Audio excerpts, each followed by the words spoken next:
Hello, everybody, and welcome to episode 12 of Own the Road with AutoTrader, where we make car stuff simple for Canadians. My name is Jodi, and I'm AutoTrader's editor-in-chief.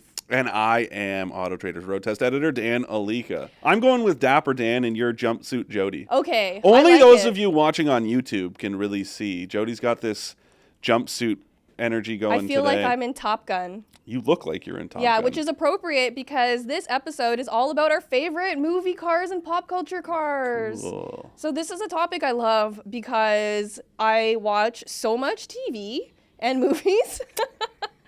And during the pandemic, we watched every single James Bond movie that ever existed.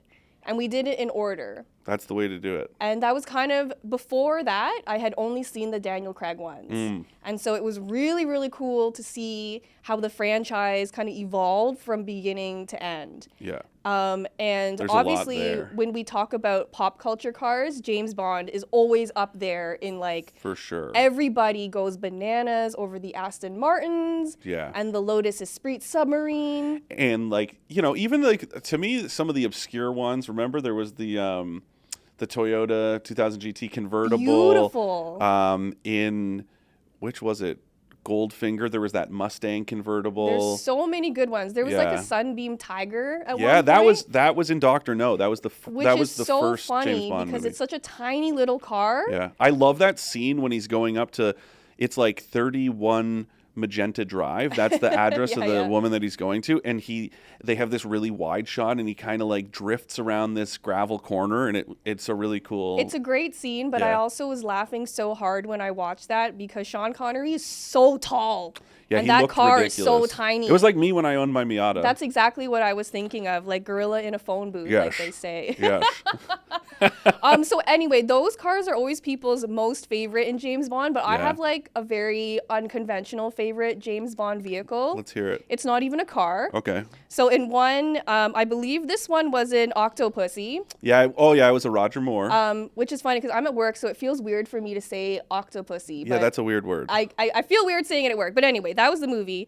And it was an alligator submarine. I do recall. Do you remember that one? Yeah. And so the reason why that one made me laugh so much is because back then, they were all super janky. Like the special effects and the costumes and all that stuff was so janky. Yeah. But I found it hilarious to watch because it was just silly and very campy. And I think sometimes when they really leaned into how silly it was, that to me is when the James Bonds were most enjoyable. The Roger Moore era was very much like that. Very silly. Yeah. And so in Octopussy, he was in this one-man alligator submarine, and it just looked so stupid. Yeah. It really made me laugh. But I noticed that there was an Easter egg in Die Another Day. Okay.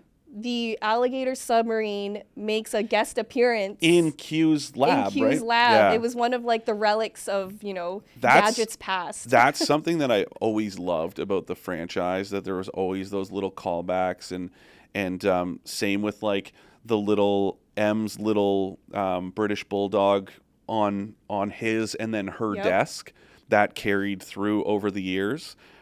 Just little things like that were like really nice because it feels like a reward for your loyalty. That's what I figured because I also watched them all back to back to back in the span of like 2 months. It was insane. I just last night watched From Russia with Love because I've watched them all so many times, but I'm the same way where even if I go weeks between rewatching, I'll still watch in order. Yeah. So I just last night watched From Russia with Love. That was a good one. Yeah. I do struggle with it because it's like, yes, the franchise, like the movies were products of their times. Of course. But those original ones just really, I thought they were the coolest because it felt so kind of, it was easy to imagine the stuff that, whether it was like the equipment that he was using and all that stuff, it felt very like authentic. Yeah, because James Bond movies at the times when they came out, they were a showcase of the best that Hollywood had to offer, right? And so all those gadgets, and I remember in like Die Another Day, I think it was one of the Pierce Brosnan ones. Yeah. The gadgets they were using, I remember seeing them, and I was like, those are crazy for the time. Like, remember he had that autonomous BMW? Yeah, it was like a 7 Series. Yeah. So that, interestingly, that is my favorite Bond car. Is it? Of all, I know it's so weird. It's an unconventional choice. Not the autonomous drive. I just remember as a kid going to see that movie in theaters and just falling in love with the design. I thought it was like so beautiful, so striking. That kind of like shark nose, like the angle on the front. It's a great looking car. And still, when you watch it to this day, it's like, wow, that's beautiful. That car still looks good, even today. Yeah. Yeah. And I love when they kept some of that like campiness and the cheesiness where, remember, he like crashes it through the Avis.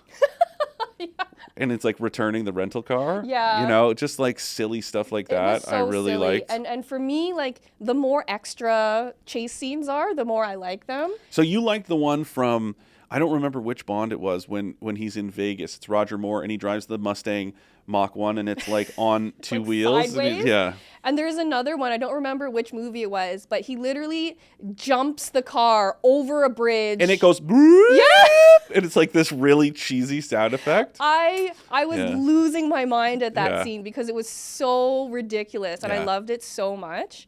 But that's why I love the James Bond movies. Even, you take out all like the old timey like sexism and stuff, and it's just, they're hilarious movies and I love them. So speaking of movies, I'm a bad, car guy because I can't stand the Fast and Furious franchise. Oh my God. So we get into arguments about this all the time. And we're friends with a whole bunch of people in the automotive industry. And like last time, maybe not the last time, I think it was like F7 or something, where we all went out to see it as a group. And Dan was like, I'm not coming.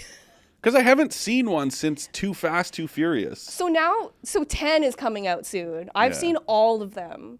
So silly. And I like bad action movies. I love, in fact, bad action movies. So, and I'm not, Jodi, you know me, I'm not like a, thumb my nose, like look down on people or cars kind of, gearhead. But the thing what ruined it for me is I remember buying an issue. I want to say it was either Super Street or Sport Compact Car Magazine, one of those magazines. I remember buying an issue back in whatever, call it 2002, and it had this big feature about all of the movie cars for Too Fast, Too Furious. That was the one with the silver and blue GTR. I think so. Yeah. And so I remember being like very interested in checking this out. And I was reading it and it was like so shocking to me that it was like all of these detuned cars. And I understand, like stunt cars, it's like whatever, they look kind of crazier than they are sometimes because big power. I guess it does kind of like flip that notion on its head. That's like, oh, you need more power and whatever, but it's like they were running these cars in the movie with less power. But I don't know, it just felt very like, not disingenuous, but just it ran counter to kind of my, what I loved about those cars. Right, because you were just hoping it was a more authentic representation. Yeah, like how do you have, take that GTR, for example, and it's got like, the like NX, nitrous logo and all these like, performance stickers. And then it's like, oh, but it actually has less output than it makes stock. But you have to imagine, it's like, I think, okay, but Fast and Furious movies, I know they're stupid. Yeah. But that's why I like them so much. Fair enough. I think if you lose yourself to like that Hollywood magic, I think you could enjoy them. Yeah. Because they're not even car movies anymore. No, I know, they're bad action movies. And like I said, I love bad action movies. Aren't they going to space or something in this one? I wouldn't be surprised. I know nothing about F10, but I know it's going to be ridiculous. Yeah. And I just love all the dumb stunts they do, like literally jumping out of a building into another building in the sky is like crazy to me, but I love every second of it. Just not for me. You just have to use your imagination. I know. It's just, I don't watch movies, new movies. Dan's really, he's not a big movie person. My girlfriend hates it because I literally watch the same like 5 things over and over again. But you do love Seinfeld, which is a car person show, surprisingly. Yeah, I wrote a fun story about that. You can check it out on autotrader.ca/editorial. And it was about one episode in particular that really kind of cemented Seinfeld's place as that kind of like car lover's paradise. And it was the parking garage. And there was no one car that was kind of the highlight, but it was like, so episode synopsis, they go to a mall, I think it was in New Jersey, the whole gang, Jerry, Elaine, George, Kramer. They go so that they can buy these air conditioners that are on sale. Only Kramer gets one. They go back to the parking garage. They can't remember where his car was parked. So the entire episode, it was very revolutionary for its time because they spent the whole episode in a parking garage, which wasn't real. It was actually the soundstage that Seinfeld was filmed on. They stripped it all out and made it look like a parking garage. Cool. So they did a really good job. Like, if you didn't know that, if you go back and watch it, you'll be like, oh my God, like this still looks like a parking garage, but it was just a soundstage. So they would just replace, the signs. So that was like, oh, we're on P2. Okay, now we're on P3, whatever. But the cars you see throughout that episode, it's like a time capsule, right? Of, our kind of like nostalgic looking back at like the late 80s, early 90s. Yeah. Like, so some really cool, and some of them are outrageous. Like there's like a GMC Cyclone, which was that crazy like twin turbocharged V6 powered GMC Sonoma pickup truck. That is like, to this day, those things are worth a fortune. Yeah, and it's such an enthusiast car because if you don't know, then you don't even know it exists. Yeah. But if you do know, then you go bananas over it. And just really cool. There were some, just weird. There was like a Geo Metro convertible. There was a Geo Tracker, which was like that little two-door. That's cool because like obviously Seinfeld is, everyone knows, he's a huge car guy, especially Porsche. Like he loves the brand. But even comedians in cars getting coffee, you kind of get a taste for that. Yeah.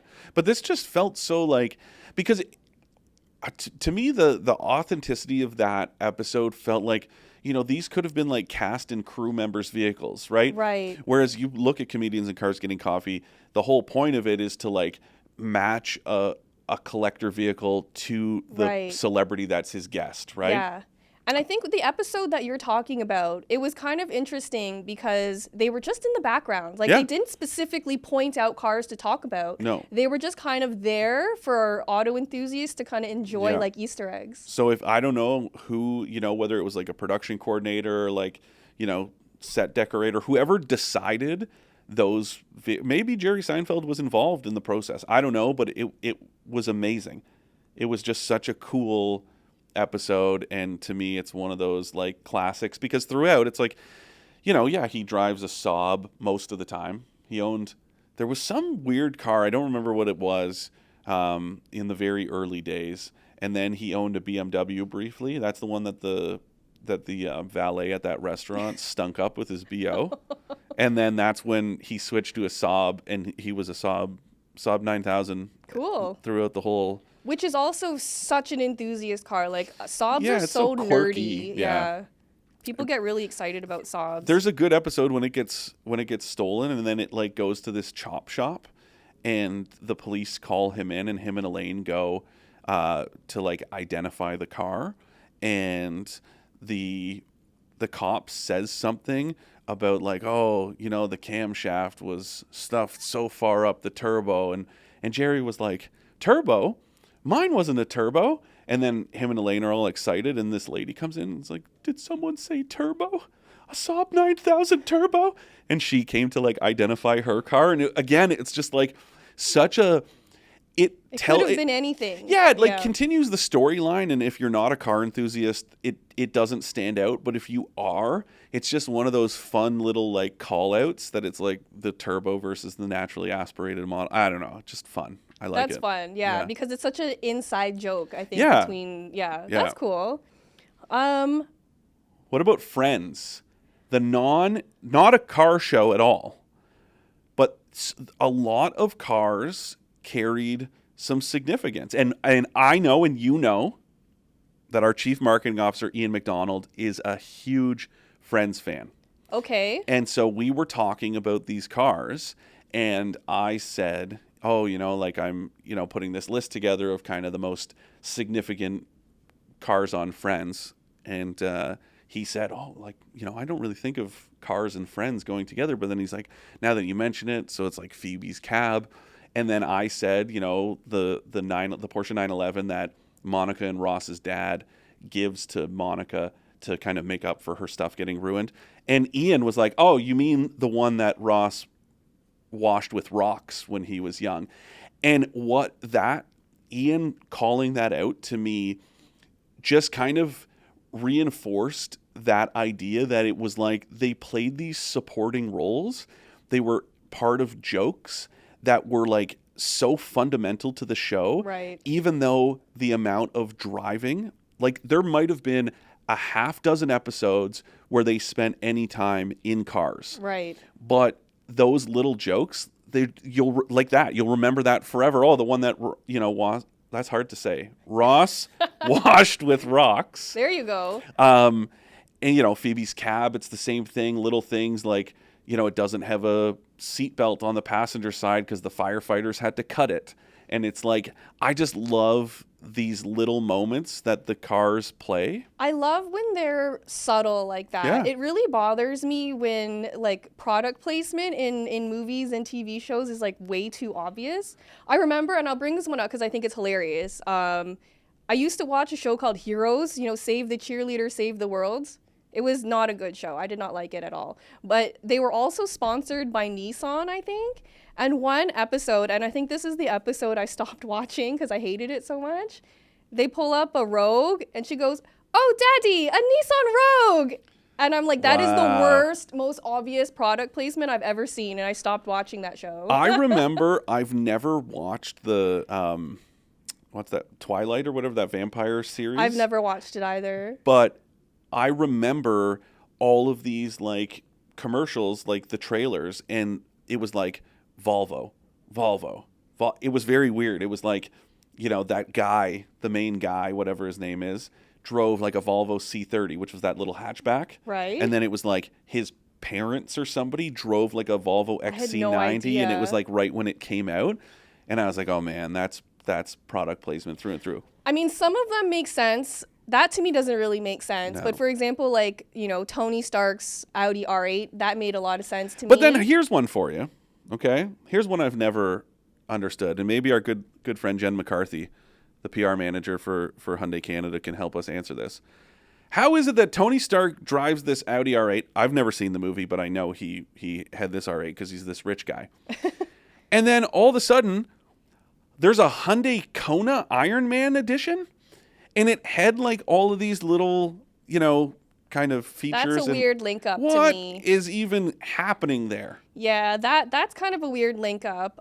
Star Wars, the Nissan Rogue. Nissan Rogue Star Wars. That was kind of cool. That made sense to me because that Rogue, when it was white and black, actually looks like a stormtrooper. And it has like, there's some more obvious features, like it has those big like bronze badges on the doors. Right. But then I guess it would be like the C pillars, ghosted into them is like the Empire logo and the whatever the bad guys are called. When you bought that car, didn't you also get like a stormtrooper helmet? Yeah, so that's kind of They neat. didn't put one in the press car because they were worried it was going to go missing. Oh yeah, that would have gotten stolen and put it on eBay for sure. Yeah, so that one was kind of like a cool, in my opinion, a cool kind of mashup, whatever. But yeah, that Iron Man Hyundai Kona never made sense to me. That's kind of a weird one. You know what's another show? Now this is just pure speculation and suspicion. I'm not saying for sure. Maybe if any of you guys out there listening know whether this is true or not, you can email us at expert@trader.ca. The Office, the US version. There were a lot of Subarus involved in that show. And at first it seemed like, so Jim Halpert drove, so that's one of the shows that I watch, religiously, like, Becky, she loves The Office, but she had to tell me earlier this year, like, we got to slow down on the rewatches. But Jim starts in, like a late 90s Corolla, the one, like the same one that you would have learned to drive in. Yep. That was in one of the early episodes, and that was the one when Ryan started the fire with his like pizza bag. Anyways, so he drives this Corolla. Then all of a sudden he upgrades to the infamous Subaru. Remember the Saab 9? They like shared a 3X, platform. whatever it was called. Yeah, it was just like a rebadged Subaru Impreza hatchback. And then from there, Jim suddenly is in, an Impreza, and then Toby drives an Impreza, and then Jim and Pam get an Outback. So I'm not saying for sure that Subaru was involved. But it's possible. I will also say, especially in the early seasons, when there would be shots out in the parking lot, same kind of energy as that Seinfeld parking garage episode, where there's like a first-gen Miata, and it's kind of like cool to see, and like just some of the cars. It is a cross-section to me of, kind of like middle America, right? What these people might be driving at a, small paper supply company in Pennsylvania. I love those like little, it's attention to detail, I think, is really cool when they just leave it there for you to kind of experience. I will say something I know about that show is that if you watch, an Easter egg to look out for is that they had permission from, the Pennsylvania Department of Motor Vehicles to use, whatever they gave them, like 4 or 5 license plate numbers that you can, use these plate numbers on your cars. But sometimes there's more than that many cars in an episode. So you can clock like the same plate number on a different vehicle in a different episode, or even later in the same episode, because they had to take that plate off and put it on another car. That's because they only had so many plate numbers that they could use. I wonder how many people noticed that. I don't know. That's such a small little detail. I love little Easter eggs like that. Yeah. That's so cool. What else? Oh, we didn't talk about Home Improvement. And that was like Cars. That was another one where there was barely any driving. Like, you could count on one hand, I feel like. But that whole show had to do about Tim in his garage. Yeah. And it's crazy. I loved that show growing up. Remember, he builds that Ford, like, Highboy, and then he builds a Nomad. Oh, my God. I totally forgot about that. Yeah, and that's one of those, like, weird, like, the car played such a recurring role, but it was never, there were very few episodes of driving. Yeah, and that's true. And I feel like sometimes they were very central to the plot because he would be working in the garage and he'd be talking about something, but working on the car and not talking about the car. Exactly. But it was like such an important, part of the experience in the show and the family. Like, it really kind of was part of what tied them all together. Yeah, that's fantastic. And even another one to talk about, Full House. Yeah. There was driving. Danny owned that red. It was like an Impala. Yeah. It had a nickname, and I can't think of it off the top of my head. It had that, and Head was I'm sure of it. It was like in the name, his like nickname for this car. Yeah, it was. And remember, Stephanie goes like, "Oh, I'm going to turn on the radio," and she like shifts it into drive and drives it right through the kitchen. Remember? I do remember that. I loved that show when I was a kid. See, cars are, even when you don't, it's a show that's not about cars, but cars help carry the story. Yeah. And they're a thread that ties through. I think it's because they're yes, a huge role in pop culture, but also just so important in our lives. And so it's something that just, can appeal to everybody. I know you had one. I briefly glanced at your notes, and you had one that you haven't mentioned yet. Which is what? Mr. Bean's Mini. Mr. Bean's Mini. I love Mr. Bean's Mini. I have so many great memories of watching Mr. Bean as a kid and just thinking how like ridiculous it was.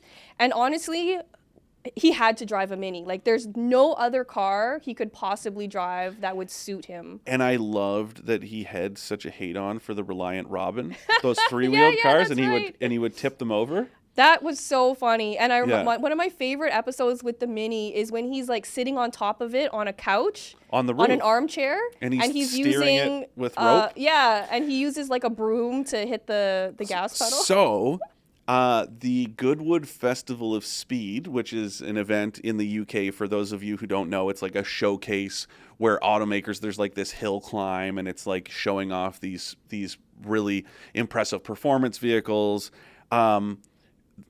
Years ago, Rowan Atkinson, as Mr. Bean, showed up and did the hill climb sitting on that couch, like, quote unquote, Yeah, driving the that car is from up there. hilarious. So funny to watch it rip Oh up my the hill. God. You guys need to go on YouTube. A, subscribe to the AutoTrader YouTube channel, and B, watch that video because it will just bring a smile to your face. I love Mr. Bean for that reason. Yeah. But Rowan Atkinson, also a huge car person too. Yes. Yeah. He had a McLaren F1 for years that he like crashed it. and like 3 times and he finally just sold it like last year or the year before for more than he initially paid for it of new. course. It's just so unreal to me. Yeah. And it's cool because he actually like daily drove that car. People don't understand. Like he was like, well, if I'm going to drive this ridiculous, supercar, like I'm going to drive it all the time. Good for him. Yeah. Yeah, I love that. Yeah. But there's so many other like important pop culture cars. Like even Pixar's Cars movie, loved it. Because as a kids movie, it's great, but I love what Pixar does when they like make all these references that like only car people can get. So Lightning McQueen is the main character. He has a best friend named Mac. He's a truck.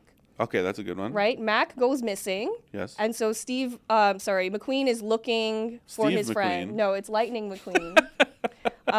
And he sees a truck. He's like, Mac, is that you? And he goes, I'm not Mac. I'm a Peterbilt.